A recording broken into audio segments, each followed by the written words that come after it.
Emperor Jimmu was Japan's legendary first emperor, who is said to have ascended to the throne in 660 BC, according to the Nihon Shoki, which is a book from the year 720 AD. The first emperor was reportedly a descendant of the sun goddess Amaterasu, which is why the Japanese imperial family was said to be descended from the gods. As for why he ascended, not much justification to satisfy modern curiosity is given, aside from the fact that he was victorious in many military conquests and established a center of power in Yamato. This is a recounting of the Japanese imperial lineage. Japan's first emperor lived to the ripe old age of 126. His ascent to the throne is celebrated every year on February 11, Japan's National Foundation Day holiday. Emperor Suizei ascended the throne in 581 BC, 4 years after the death of his father. Unlike his father, Emperor Suizei was not mentioned in the Nihon Shoki, but was mentioned in the Kojiki, another book on Japanese history that was finished in 711 or 712 BC. Not much is known about Emperor Suizei. He was the first of what is known as Keshi Hachidai, meaning 8 whose history is missing. We do know some about him. Originally, his older brother Kamuyai Mimi was the crowned prince, meaning Suizei was not scheduled to be emperor, but his brother gave him the throne when Suizei was able to kill the person who attempted to take the throne by force after the death of their father. The person trying to take the throne? Their half-brother, born to a lesser wife. Kamuyai Mimi could not bring himself to kill their half-brother, and ceded the throne when Suizei was the braver of them. Emperor Anne ascended to the throne in 549 BC. Like his predecessor, there are few records detailing his life and reign. His rule was said to have been peaceful. No major battles or political events were recorded. One tradition suggests that he ruled from a palace in Kawachi province, in what is now modern-day Osaka. He lived to the age of 57.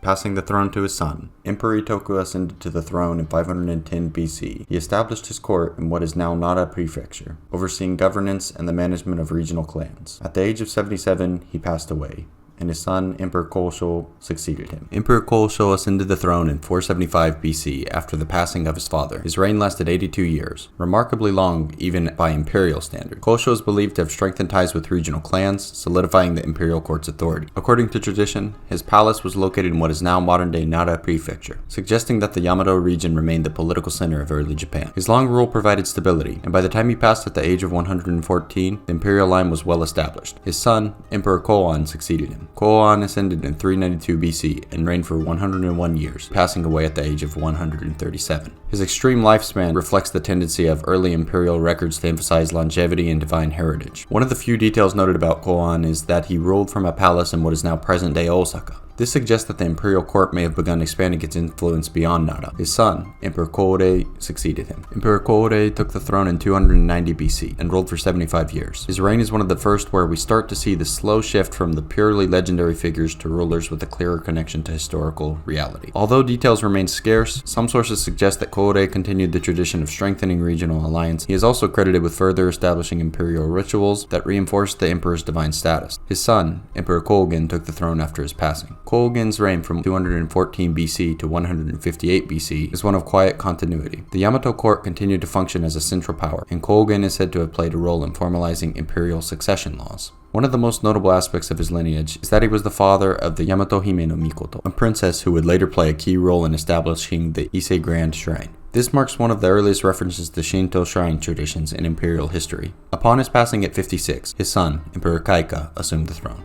Emperor Kaika reigned for 59 years, presiding over a period of continued stability. He's sometimes credited with expanding administrative control over distant provinces, although no records of military campaigns exist. One of the most lasting stories from his time is his association with early developments in agriculture. Some texts suggest that the imperial court began taking a more active role in overseeing rice cultivation, foreshadowing future economic policies. His son, Emperor Sujin, succeeded him. Sujin is often considered the first historical emperor due to the increased detail in records about his reign. He took the throne in 97 BC and quickly set about centralizing power. Unlike his predecessors, Sujin faced actual resistance from regional clans. To maintain order, he implemented Japan's first known census and reorganized land distribution. He also formalized religious institutions, reinforcing the emperor's divine authority through structured Shinto practices. His policies helped solidify imperial governance, and he's sometimes referred to as the first real ruler of Japan. His son, Emperor Suinin, inherited a much more centralized realm. Emperor Suinin ruled for nearly a century, making his mark as a ruler who strengthened imperial traditions. One of the biggest things he's remembered for is expanding the Ise Grand Shrine, which his aunt, Yamato Hime no Mikoto, helped establish. This was a big step in cementing the imperial family's connection to the Shinto religion. Beyond religious matters, Suinin's reign saw some practical advancements too. The court reportedly got more involved in organizing large-scale construction projects. including palaces and infrastructure. Farming techniques also improved, helping rice cultivation, which was becoming the backbone of Japan's economy. By the time he passed, the empire was much more structured than before. His son, Emperor Keiko, would take things in a much more military direction. Keiko was a warrior. Unlike his father, he focused less on administration and more on expanding Yamato's influence through military campaigns. He sent troops to subdue rebellious clans in Kyushu and eastern Japan, making sure the imperial court maintained control. But Keiko's reign is probably best remembered for his son, Yamato Takeru, one of Japan's most famous folk heroes. According to legend, Takeru went on a series of epic adventures, slaying enemies and monsters. One of the most famous stories is about him disguising himself as a woman to infiltrate an enemy camp and assassinate a warlord. Another one says he tamed a fiery plane with a sacred sword, which later became one of Japan's 3 imperial treasures. After Keiko's death, his son Emperor Seimu took the throne. Seimu's rule was a lot calmer than his father's. Instead of conquest, he focused on running the empire more efficiently. One of his biggest contributions was organizing Japan's first system of provincial governors, which helped the court keep better control over distant regions. But Seimu didn't have any sons, so the throne had to pass to his nephew, Emperor Chuai, whose reign would take a dramatic turn. Chuai wasn't emperor for long, but his story is one of the more interesting ones. According to legend, he was about to launch a military campaign when his wife, Empress Jingu, received a divine prophecy telling him to invade Korea instead. Chuai ignored it. He said he saw no evidence of such a land existing. Not long after, he died.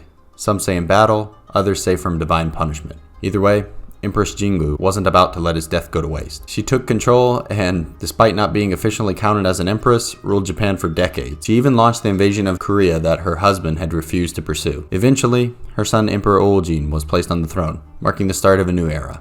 Emperor Oljin's reign started in 270 AD. Oljin is often linked to Japan's legendary hero era. He's also widely believed to be the historical basis for Hachiman, the Shinto god of war. Trade and diplomacy with the Korean kingdoms and China became more active, bringing over new techniques for working with metal, farming, and even writing. Some sources suggest that Japan's first organized system of Chinese-style governance started taking shape during Oljin's reign. When he passed away, his son Emperor Nintoku took over in 313 AD. He's best known as the emperor who prioritized his people's well-being over his own power. There's a famous story about him standing on a hill, looking over the capital, and noticing that there wasn't any smoke rising from people's homes, meaning that they weren't cooking because they had nothing to eat. Instead of raising taxes, he cut them completely for 3 years, giving his people time to recover. This made him incredibly popular and earned him a reputation as a benevolent ruler. He also oversaw the construction of some of Japan's largest kofun, or burial mounds, including the Daisen Kofun, which is still one of the largest tombs in the world today. After his long and well-respected reign, Emperor Richu took the throne in 400 AD. Richu's reign was relatively short,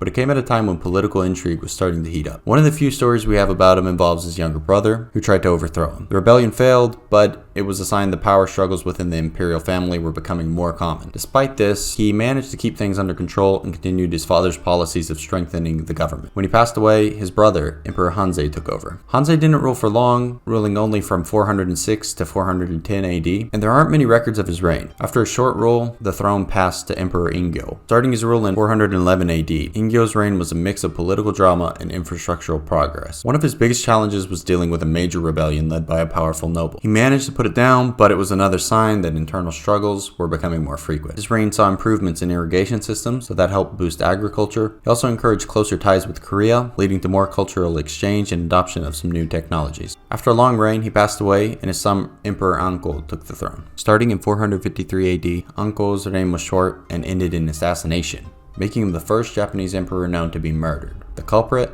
His own cousin, who held a grudge over a family dispute. His death led to even more political chaos, with different factions fighting over power. Eventually, his brother Emperor Yuryaku emerged victorious. He was a strong-willed and ruthless ruler, known for both his ambition and cruelty. He spent much of his reign consolidating power by eliminating political rivals, even ordering the execution of his own brothers to secure the throne. Despite his brutal methods, Yuryaku made significant contributions to early Japanese industry. His court oversaw iron forging improvements, expanded silk production, and the promotion of horse breeding. He also had diplomatic relations with China, sending envoys to the Liu-Song dynasty to strengthen ties. Yuryaku was infamous for demanding tributes from local rulers, using force when necessary. His unpredictable temperament made him feared, and he was later depicted in legends as both a powerful king and a tyrant. After his death, the throne passed to Emperor Seine. Seine's reign was largely focused on resolving succession issues, caused by his father's violent rule. With many noble families weakened by Yuryaku's purges, there was a power vacuum in the court. One of Seine's main concerns was securing an heir. Since he had no children, he went looking for distant relatives who could continue the imperial line.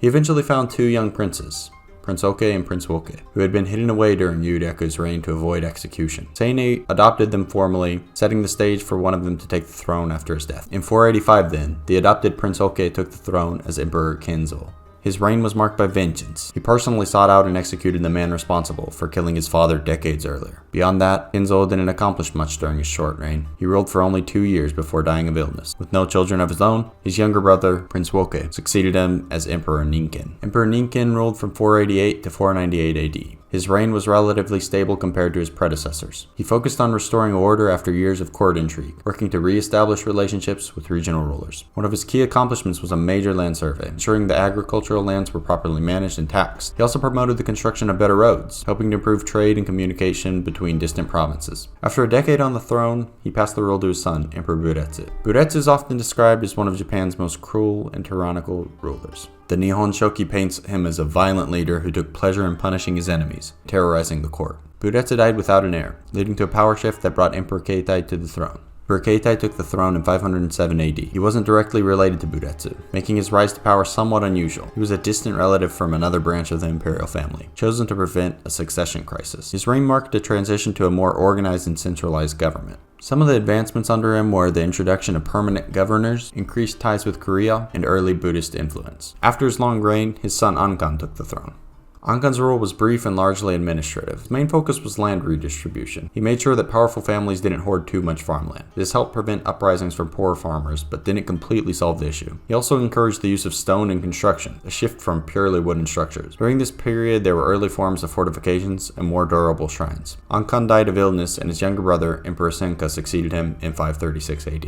Emperor Senka was mainly a transitional ruler. He only reigned for a short time and continued diplomatic efforts with Korea. He received some Buddhist texts from there, but he didn't officially endorse the religion, and he expanded his military, preparing for future conflicts on the peninsula. He died after just 3 years, making way for his successor, Emperor Kinmei. Kinmei's reign was one of the most important in Japanese history. It marked the official introduction of Buddhism to Japan. The king of Baekje sent Buddhist statues and scriptures to the Yamato court. Some nobility saw Buddhism as a powerful new belief system, while others viewed it as a threat to Japan's traditional Shinto practices. Aside from religious changes, Kinmei's reign saw the expansion of iron smelting, standardization of court ranks, and growing Chinese influence. His legacy set the stage for Japan's transformation into a more structured and religiously diverse society. His reign ended in 571 AD. His son Bidatsu continued his father's policies, but had to deal with ongoing Buddhist conflict. Factions within the court clashed over whether Buddhism should be fully embraced or suppressed. His reign saw the adoption of Confucian ideas, influencing court politics and social order. There was a deadly smallpox outbreak during his reign, one of the first recorded epidemics in Japanese history. Bidatsu's death led to even more political struggles. Rival factions fought over control of the throne. His successor, Emperor Yomei, had to navigate this growing tension. Bidatsu's successor was also the son of Kinmei. He was Bidatsu's younger half-brother. Unlike his predecessors, he was personally in favor of Buddhism, but his reign was short-lived and he didn't have time to enact major reforms. During his time as emperor, the pro-Buddhist and anti-Buddhist factions at the court became more divided. He fell ill after just 2 years on the throne. His death triggered a power struggle between the powerful Soga and Mononobe clans, both of whom wanted to exert control over the next emperor. Following Yomei, once again a son of Kinmei, Emperor Sushun took the throne. Sushun was placed on the throne by the Soga clan after they eliminated their political rivals, but he quickly became resentful of Soga no Umako, the clan leader who had installed him as emperor. He tried to distance himself from the Soga clan, but it was a dangerous move. Soga no Umako was fearful that the emperor would retaliate, so he had him assassinated, making him the first Japanese emperor to be murdered. This marked a turning point in Japan's politics, as powerful noble families had even greater influence over the throne. After the Soga clan had Sushun murdered, a daughter of Emperor Kinmei was installed as empress in 592 AD. Empress Suiko was the first officially recognized empress of Japan. She ruled alongside Prince Shotoku, her nephew, who acted as regent and shaped much of the early Japanese government. Buddhism was officially promoted, marking a victory for the Buddhist supporters in the court. He oversaw Japan's first official diplomatic missions to China, setting the stage for more cultural exchange. Suiko's reign was one of the most transformative in early Japan, paving the way for major political and religious shifts. Emperor Jomei took the throne in 629 AD. He was the grandson of Emperor Bidatsu. Jomei took the throne after Suiko's death. His reign was relatively stable, and he's remembered for continuing relations with China and expanding Japan's military presence in regions like Kyushu. He ruled for 12 years before passing the throne to his wife, Empress Kogyoku, in 642 AD. Kogyoku's reign was overshadowed by a major political coup.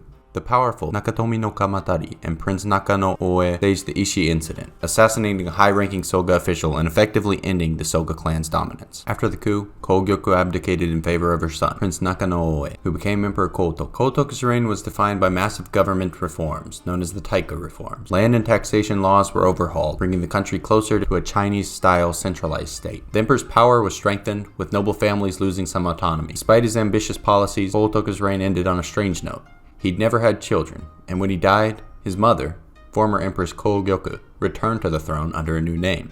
When Empress Kogyoku returned to the throne in the year 655, she took the name Saimei. Her second reign was marked by a large-scale military campaign in Korea, supporting the kingdom of Bukja against its enemies. To accomplish this, her reign also saw the construction of Japan's first large-scale navy to send troops overseas. She died in 661, while personally leading troops, and the throne passed to her son, Emperor Tenji. Tenji took the throne in 661. Tenji had already been running the government before officially taking the throne.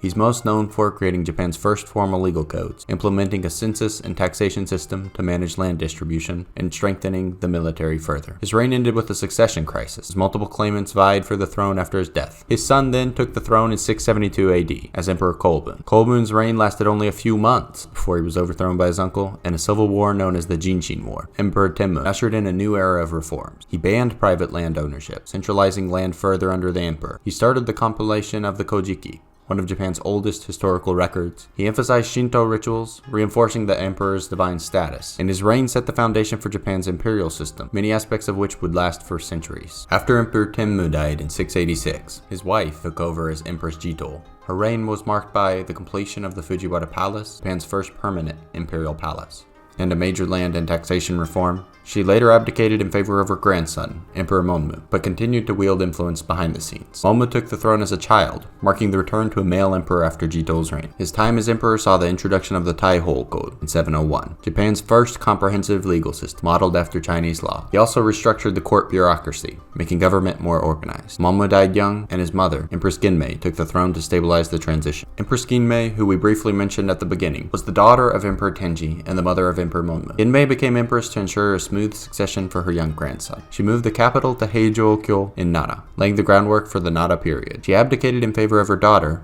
Empress Gensho, making it one of the few times imperial power passed from one empress to another. Empress Gensho ruled from 715 to 724. Her reign was relatively peaceful, with the continued development of Heijō-kyo as Japan's first true capital city. During her reign, the Nihon Shoki, Japan's first official history book, was completed. In 724, she abdicated in favor of her nephew, Emperor Shomu. Shomu was the son of Monmu and nephew of Empress Gensho. His reign was a turning point in Japanese history. He heavily promoted Buddhism as a state religion, ordering the construction of Todaiji and its famous great Buddha statue. In 735, Japan suffered a smallpox epidemic, devastating the population. To stabilize the country, he ordered Buddhist temples to be built in every province. After ruling for 25 years, Shomu became a Buddhist monk, passing the throne to his daughter. Empress Koken took the throne in 749. Koken ruled during a time of religious and political intrigue. She was heavily influenced by a Buddhist monk named Dokyo, leading to controversy as court officials grew suspicious of Dokyo's power over her. They feared that he might try to become emperor. She abdicated in favor of Emperor Junin, but later returned to the throne under a new name. Emperor Junin was a grandson of Emperor Tenmu. Junin was chosen to rule while Koken still held influence. He clashed with the powerful Fujiwara clan, leading to growing tensions. In 764, Empress Koken, now known as Empress Shotoku, forcibly removed him, exiling him to Awaji Island, where he would die. When Koken had retaken the throne as Shotoku, her reign saw increasing power of Buddhist monks in politics. She attempted to appoint the monk Dokyo as emperor, but the court blocked her.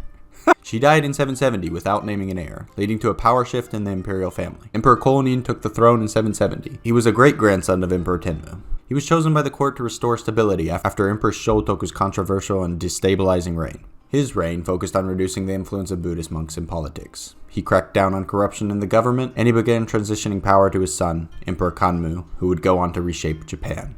Kanmu is one of Japan's more important emperors. He moved the capital from Nara to Heian-kyo, which is modern Kyoto, beginning the Heian period. He reformed the government, cutting down Buddhist influence further and centralizing the power. He continued to strengthen Japan's military, launching campaigns against the Emishi people in northern Japan. Kanmu's reign marked the beginning of Japan's classical era, where court culture and arts flourished. Kanmu's son, Heizei took the throne in 806. Heizei's reign got off to a shaky start. After Kanmu's long and transformative rule, Heizei lacked the same level of ambition. He moved the capital back to Nara, undoing his father's move to Heiankyo, but his role was cut short when he fell ill. But rather than push through a weak reign, he abdicated voluntarily. He did not stay out of politics, though. After stepping down, he attempted to launch a rebellion against his brother, Emperor Saga, known as the Kusuko Incident in 810. This coup attempt involved his close advisor Fujiwara no Kusuko, but it was swiftly crushed. Heizei was forced into house arrest, and he spent the rest of his life in quiet exile. Emperor Saga was the opposite of his brother, strong-willed and highly cultured. He presided over a period of economic and cultural growth, and was known for his patronage of the arts and literature. One of his lasting contributions was his involvement in the development of kana, the phonetic writing system that would later become hiragana and katakana. Saga also took a strong stance against corruption. He implemented Japan's first official ban on extravagant Buddhist ceremonies to curb government spending. He later retired, setting a precedent for emperors voluntarily stepping down while still holding influence. Emperor Junno was another son of Emperor Kanmu. His reign was relatively peaceful. Rather than focus on military or political upheaval, he concentrated on refining the court bureaucracy and ensuring smooth governance. One major issue during his time was the growing power of the Fujiwara clan. They were beginning to dominate the imperial court. He was aware of the shift, but didn't take drastic action to stop it. Like his predecessor, he abdicated voluntarily, handing over the throne to his nephew and spending the rest of his life in religious pursuits. Emperor Nimmyo then took the throne in 833. Nimmyo stepped into the court with increased Fujiwara influence, but he was not just a puppet emperor. He revived the Chinese-style imperial court system, emphasizing Confucian ideals and governance. He also took a strong interest in diplomacy and foreign relations, reviving contact with China's Tang dynasty after decades of weakened ties. This allowed for renewed cultural exchange, bringing fresh artistic and architectural influences into Japan. Despite his efforts to maintain imperial power, the Fujiwara clan continued their rise, solidifying their role as kingmakers behind the throne. Montoku was born to a mother from the Fujiwara family. This made him one of the first emperors closely tied to the Fujiwara clan from birth. During his reign, the Fujiwara continued consolidating power, especially through the control over the emperor's advisors. Meanwhile, private estates, Shoin, expanded, reducing tax revenues and weakening centralized authority. When Montoku died, the Fujiwara ensured his young son, Seiwa, would inherit the throne, setting the stage for an era where emperors ruled in name, but real power rested with their aristocratic backers. Seiwa took the throne in 858, at just 9 years old, making him one of Japan's youngest emperors. Because of his age, real power rested in the hands of the Fujiwara clan, particularly his grandfather, Fujiwara no Yoshifusa, who became the first sessho, or regent for a child emperor. This further cemented Fujiwara dominance in the court. During Seiwa's reign, private estates continued expanding, further weakening the government's control over land and taxation. However, Seiwa was still respected for his personal piety and devotion to Buddhism. After ruling for 18 years, he abdicated in 876 to become a monk. Seiwa's son Yozei became emperor at just 8 years old, once again making the Fujiwara the real power behind the throne. His regent, Fujiwara no Mototsune, ruled in his place. As Yozei grew older, he developed a reputation for violent and erratic behavior. Court records suggest he enjoyed watching fights to the death, and even killed people in fits of rage. Fearing he was unfit to rule, Fujiwara no Mototsune forcibly deposed him in 884, making Yozei one of the first emperors removed to mental instability. He spent the rest of his life in obscurity. Emperor Kouko took the throne in 884. He was Yozei's great-uncle, the first emperor in generations not directly controlled by the Fujiwara. He was chosen precisely because the court needed a stable, mature ruler after Yozei's disastrous reign. Kouko's rule focused on restoring discipline at court and reigning in excess. One major reform was reorganizing the military, as Japan was beginning to experience problems with lawless provincial warriors. His reign was short, lasting just 3 years, but he was seen as a much-needed stabilizing figure. Kouko's son became emperor in 887 as Emperor Uda. Uda was the first emperor in decades to rule without a Fujiwara regent, thanks to the influence of Sugawara no Michizane, a trusted scholar and statesman. Michizane helped Uda push back against Fujiwara dominance by appointing officials from outside their clan. Uda also made efforts to strengthen the central government, but the growing power of regional landowners and warriors made this increasingly difficult. Eventually, he chose to abdicate in 897 after 10 years of reign, passing the throne to his son. His son became Emperor Daigo in 897. Daigo's reign is often remembered as the last strong imperial rule before Fujiwara dominance became absolute. He refused to appoint a Fujiwara regent, attempting to govern independently. He focused on restoring imperial control over taxation and land management, trying to reverse the loss of government revenue due to the expansion of private estates. He also strengthened the military further, recognizing the growing importance of warrior families in the provinces. However, the Fujiwara remained too powerful to be permanently sidelined. After ruling for over 30 years, Daigo abdicated in 930 due to illness, and his successors fell back under Fujiwara influence. In 930, Daigo's son became Emperor Suzaku. Suzaku took the throne at just 7 years old, making him heavily dependent on the Fujiwara region, particularly Fujiwara no Tadahira. His reign saw the continued decline of imperial power, with the government struggling to maintain control over the provinces. One major event was the Taira no Masakado rebellion, in which a samurai in the Kanto region declared himself new emperor. The court was powerless to stop him at first, relying on local forces to suppress the uprising. This exposed just how weak the central government had become. Suzaku eventually abdicated in 946, and his younger brother became Emperor Murakami. Murakami was the last emperor to exercise any real authority before the Fujiwara clan's dominance became absolute. He attempted to restore imperial control, personally hearing legal disputes and reducing extravagant spending at court. Outside the capital, piracy increased along the Seto Inland Sea, and regional samurai clans gained power. Murakami's rule marked the last gasp of direct imperial government. Future emperors would be completely overshadowed. His son Reizei took the throne in 967. Reizei is most remembered for his mental instability. Like Yozei before him, he was rumored to suffer from erratic behavior, reportedly laughing at inappropriate times and struggling to carry out court duties. Real power rested with Fujiwara no Sanayori, and after just 2 years, the Fujiwara engineered his abdication in favor of his younger brother, Emperor Enyu. Enyu's reign was relatively stable, and the court saw advances in poetry and literature. Meanwhile, in the provinces, samurai clans continued rising in influence. Banditry and local conflicts escalated, setting the stage for future military rule. Enyu abdicated in 984 to become a monk. Son of Emperor Reizei took the throne in 984. Emperor Kazan's rule lasted only 2 years before he was pressured into stepping down, allegedly tricked into becoming a monk by the Fujiwara clan.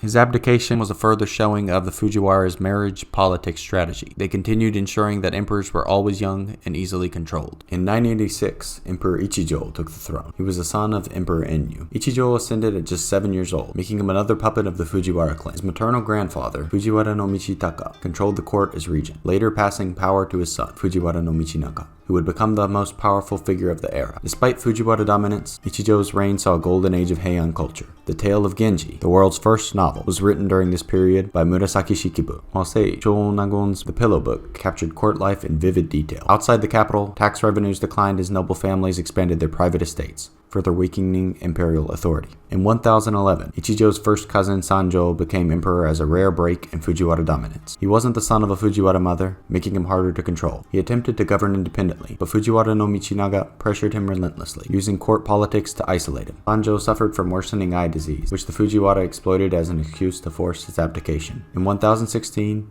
he was replaced by his more compliant nephew, Go-Ichijo. Go-Ichijo was the son of Emperor Ichijo. He was placed on the throne at 8 years old, allowing Fujiwara no Michinaga to dominate the government completely. Michinaga retired soon after, but continued ruling through his son, Fujiwara no Yorimichi, who became Kanpaku, or Chancellor. While the capital enjoyed luxury and artistic refinement, provincial governors lost control over the rising samurai clans. The seeds of military rule were being sown, but the aristocracy largely ignored these warnings. Go-Ichijo ruled until his death in 1036. His son Go-Suzaku took over in the year 1036. Go-Suzaku's reign continued the Fujiwara-controlled status quo, but cracks in their dominance began to show. Court conflicts weakened their grip, and local warrior families started seizing more land and power. During his reign, Taira no Tadatsune, a samurai in eastern Japan, led a rebellion against the provincial government. It was put down, but it signaled that samurai conflicts were no longer just a regional issue. They were becoming a national concern. Go-Suzaku abdicated in 1045, when his son Go-Reizei took over. Go-Reizei was another Fujiwara puppet, but the clan's dominance was starting to decline. Fujiwara no Yorimichi ruled as regent, but for the first time in nearly 2 centuries, the emperor had no sons, creating a succession crisis. Without a direct heir, the Fujiwara lost their strongest political weapon, marrying their daughters to emperors. Meanwhile, samurai families in the provinces were gaining influence, and conflicts between warrior clans were growing more frequent. Go-Reizei ruled for 23 years before dying childless in 1068. Go-Sanjo was the first emperor in nearly 170 years who wasn't born to a Fujiwara mother from the dominant northern Fujiwara line. Many wasn't under the regent's direct control, and he used his independence to push back against their influence. One of his biggest moves was cracking down on tax-exempt estates, shoin, which had long been a source of power for the Fujiwara. He established the Enkyu Shoin Regulation Decree, requiring all land holdings to be reviewed by the imperial court. This weakened private estate owners and restored some authority to the throne, but his health declined, and he abdicated in 1073. Instead of fading into the background, though, he set the stage for a new system of cloistered rule, Inze, where retired emperors governed from behind the scenes, something that would define Japanese politics for the next century. Gosanjo's son, Emperor Shirakawa, continued his father's reforms, but quickly realized that ruling as an active emperor was difficult. So in 1086, he stepped down, but continued ruling as a cloistered emperor, effectively making the emperor a figurehead, while retired emperors held the real power. This system allowed the imperial family to bypass the Fujiwara, but it also destabilized politics, as multiple retired emperors and regents started competing for influence. Meanwhile, samurai clans like the Taira and Minamoto were growing stronger in the provinces. Shirakawa ruled from behind the scenes until his death in the year 1129. In the year 1087, Emperor Horikawa took the throne. He was Shirakawa's son, becoming emperor at just 7 years old, while his father controlled everything from his cloistered residence. Horikawa himself had little influence, but his reign was peaceful and saw the continued growth of monastic warrior factions, or Sohei, Buddhist temple militias that would later become a major force in Japan. Horikawa died young at 29, never getting the chance to rule independently. His son, Emperor Toba, would inherit the throne, but not the real power. Toba took the throne in 1107. Another child emperor,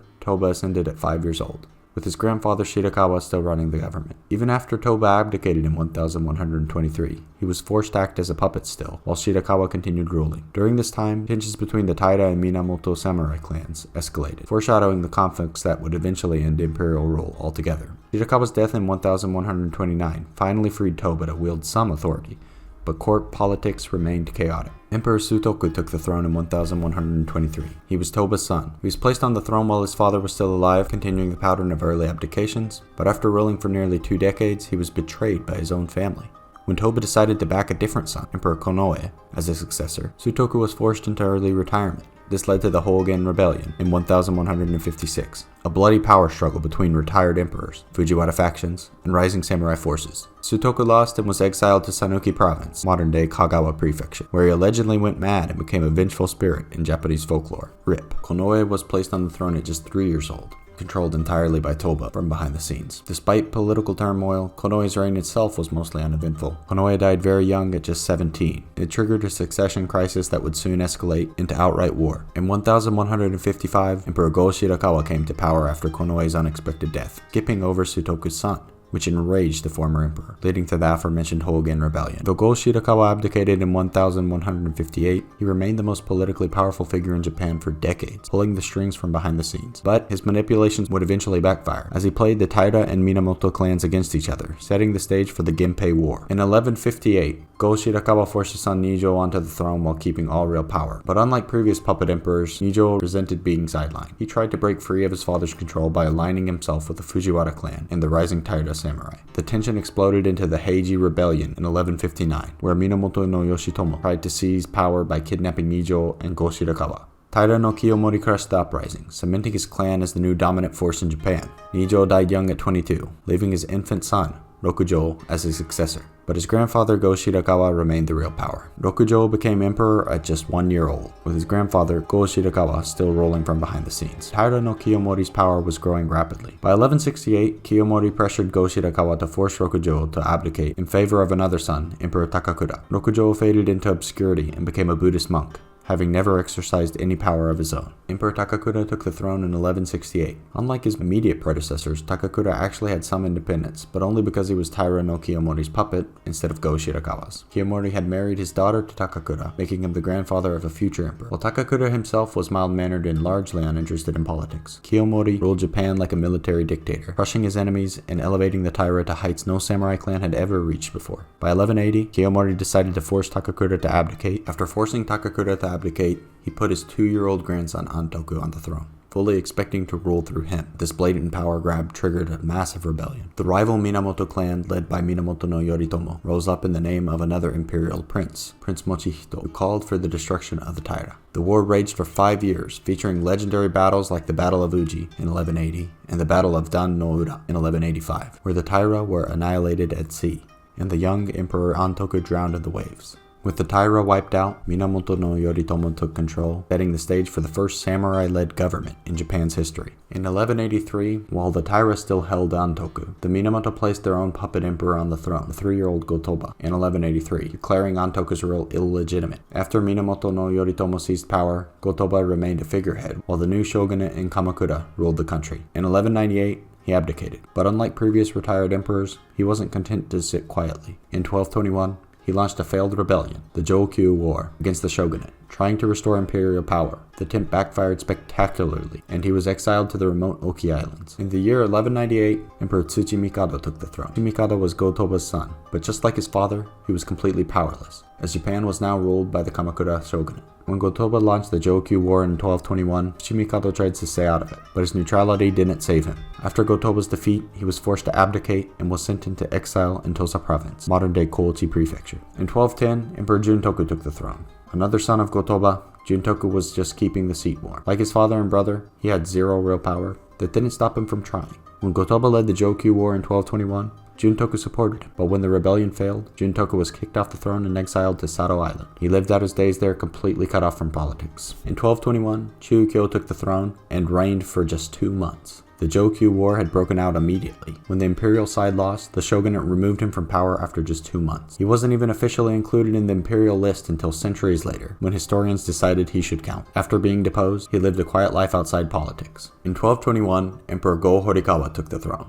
After crushing the Jokyu War, the Kamakura shogunate needed a new, more obedient emperor, so they skipped over anyone involved in the rebellion and picked Go-Horikawa, the grandson of Emperor Takakura. At just 10 years old, he obviously wasn't ruling anything himself. The real power was with the Hojo regents in Kamakura still. His reign was quiet, mostly spent restoring stability after the chaos of civil war. After 11 uneventful years, he abdicated in favor of his young son, Shijo. Shijo became emperor at just 5 years old, making him yet another child emperor controlled by the shogunate. His reign saw no major conflicts or political shifts, and by all accounts, he lived a sheltered life within the palace. In 1242, at only 10 years old, he died suddenly. The cause remains unknown. With his death, the throne passed to his cousin Go-Saga. Go-Saga was the first adult emperor in decades, but that didn't mean much. He still had no real power. But Go-Saga was incredibly influential behind the scenes. He engineered a succession plan, where his 2 sons would take turns ruling. First Go-Fukakusa, then Kameyama. This would have massive consequences down the line, as it split the imperial family into 2 rival factions that would fight for control for over a century. Go-Saga's eldest son, Go-Fukakusa, was made emperor at 4 years old, the Hojo regents still ruling behind the scenes. He took the throne in 1246. In 1259, the shogunate forced him to abdicate in favor of his younger brother, Kameyama, in line with Go-Saga's succession plan. This set the stage for generations of conflict, as Go-Fukakusa's descendants, the Jimyo-in line, and Kameyama's descendants, the Daikakuji line, would bitterly feud over who should rule Japan. In 1260, Emperor Kameyama's turn came. Just like everyone before him, he was a figurehead under the Kamakura shogunate. He was more ambitious than most though, actively working to restore imperial authority. His biggest challenge came in 1274 when the Mongols, under Kublai Khan, launched their first invasion of Japan. Though Kameyama was no military leader, he took an active role in rallying the court and religious institutions to support the war effort. That same year, he was forced to abdicate, but he remained a powerful influence in the court. Emperor Go-Uda took the throne in 1274. After Kameyama, marking another Daikakuji line emperor. His reign coincided with the second Mongol invasion in 1281, which ended in disaster for the invaders when a massive typhoon, later called the Divine Wind, or Kamikaze, destroyed their fleet. Despite this victory, Japan was left in political and financial turmoil, as samurai expected rewards for defending the country, but there was no land left to give them. This weakened the Kamakura shogunate, planting the seeds for its eventual downfall. In 1287, Emperor Fushimi took the throne. Fushimi from the Jimyo-in line replaced Go-Uda, reflecting the growing imperial rivalry. His reign wasn't marked by any major conflicts, but the samurai unrest caused by the Mongol invasions was worsening. In 1298, he abdicated in favor of his son, Go-Fushimi.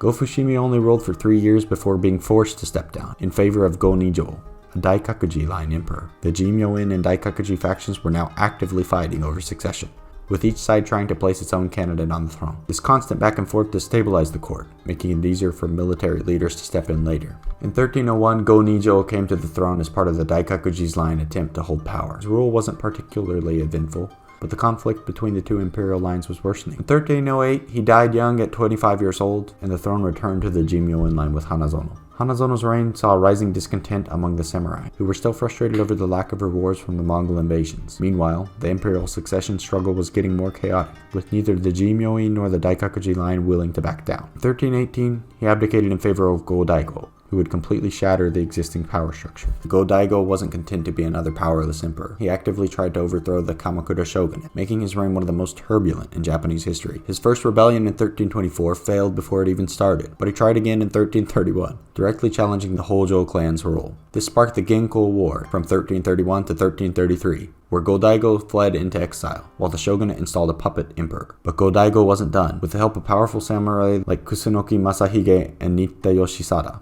he launched a comeback. In 1333, his forces destroyed the Kamakura shogunate, ending over a century of military rule. For the first time in centuries, the emperor was actually in charge again. Go-Daigo established the Kenmu Restoration, an attempt to restore direct imperial rule. But the system he envisioned alienated the very samurai who helped him rise to power.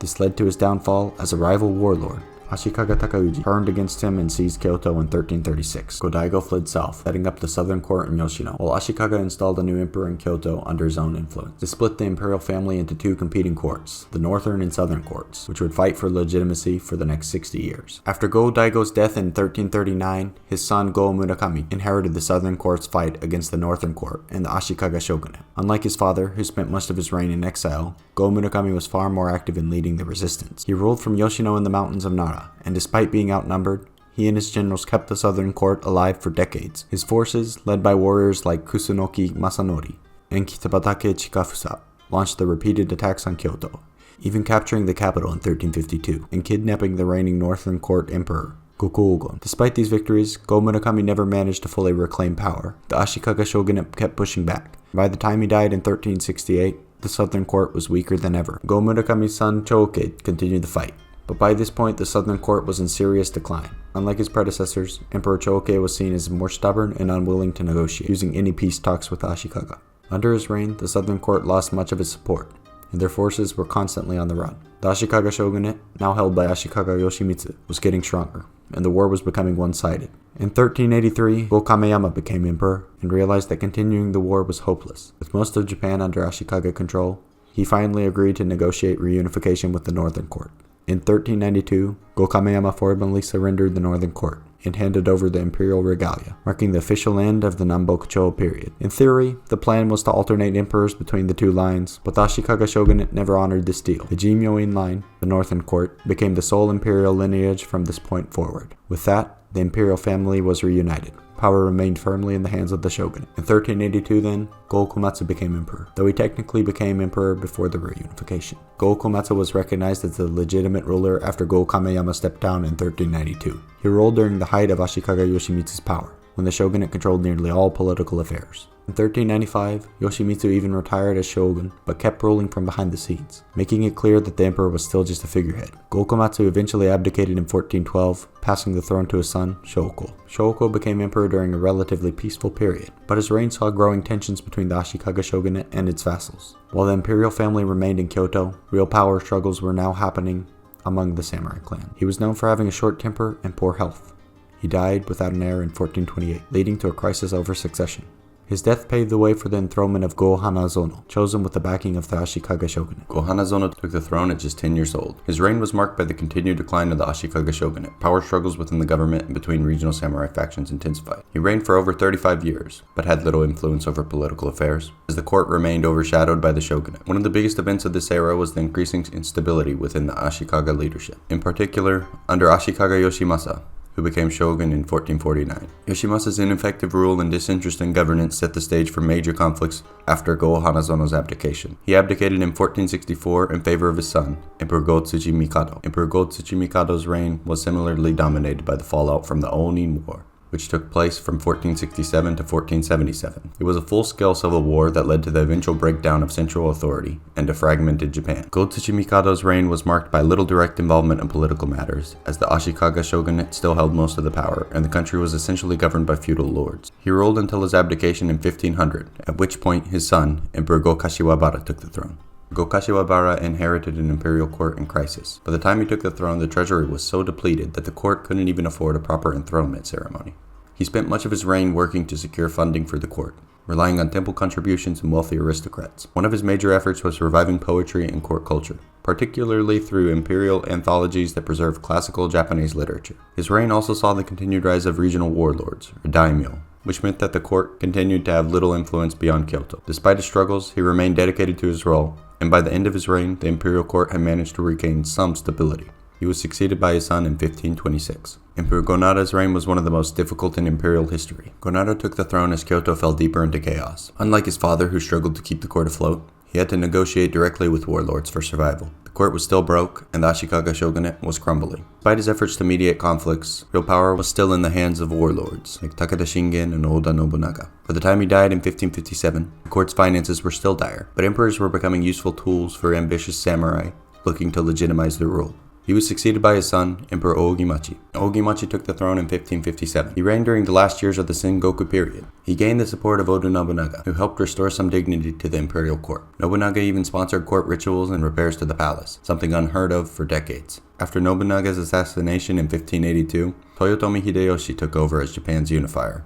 He formally recognized the imperial family's authority, but in reality, Ogimachi still had little power. In 1586, Hideyoshi pressured him to abdicate in favor of his grandson, Emperor Go-Yozei. Go-Yozei's reign marked the start of the Tokugawa rule. After Hideyoshi's death, Tokugawa Ieyasu seized power in 1600, creating a new shogunate in Edo. While emperors before him struggled financially, Go-Yozei saw a partial revival of court culture, as Ieyasu ensured the imperial family was well-funded, but closely controlled. Go-Yozei was unusually involved in court affairs compared to his predecessor, personally overseeing poetry gatherings and court rituals. However, he clashed with Ieyasu over imperial authority, leading to his abdication in 1611. Go-Mizuno ascended under the Tokugawa rule. Still, he found ways to exert influence, especially through his court's artistic and religious patronage. Empress Meisho took the throne in 1629. As the granddaughter of Tokugawa Ieyasu, her reign was largely symbolic. She was a political placeholder to ensure Tokugawa dominance. She reigned quietly for 14 years, before voluntarily abdicating, making way for her half-brother, Emperor Go-Komyo. She never married, and spent her later years in seclusion. Emperor Go-Komyo took the throne in 1643. He was one of the few emperors to outright despise Tokugawa rule. He saw the shogunate's control over the court as oppressive and openly expressed his contempt for shogunal authority, something almost unheard of at the time. Despite his resistance, he had little real power. His court remained financially stable thanks to Tokugawa's stipends, but he refused to cooperate with Edo's bureaucrats. His sudden death in 1654 fueled rumors of assassination. Emperor Gosei took the throne in 1655. He was a son of Go-Mizuno, the younger half-brother of Empress Meisho and Emperor Komyo. Gosei was a scholarly emperor, with a deep passion for classical literature, spending much of his reign compiling historical and poetic texts. However, his reign was also marked by misfortune. Kyoto suffered a massive fire in 1661, destroying parts of the imperial palace. He had little interaction with the Tokugawa shogunate, and for the most part, he stayed out of politics. In 1663, he abdicated in favor of his younger half-brother, Emperor Reagan. Reagan took the throne as Tokugawa shogunate continued to solidify its control. He maintained the usual court rituals, but was known for his strong temper, frequently clashing with shogunate officials over imperial restrictions. Despite his frustrations, he didn't have the power to change anything. After 2 decades on the throne, he abdicated voluntarily, passing the position to his son, Emperor Higashiyama. Higashiyama's reign was relatively stable. There were fewer conflicts between the court and the shogunate. The Tokugawa government provided financial support still, allowing the court to continue its traditional ceremonies. The cost was still a tightly controlled imperial family. Every major decision needed shogunate approval. In 1709, Higashiyama abdicated, making way for his son, Emperor Nakamikado. Nakamikado ruled during a time of peace, with the Tokugawa shogunate at the height of its power. His reign was uneventful politically, but he quietly worked to strengthen the court's prestige through ceremonial reforms and literary projects. He had a cordial relationship with the shogunate, avoiding conflict and maintaining imperial traditions. After 26 years on the throne, he abdicated in 1735, passing the title to his son, Emperor Sakuramachi. Sakuramachi was one of the few emperors to actively try reviving imperial authority, even with the constraints of shogunate rule.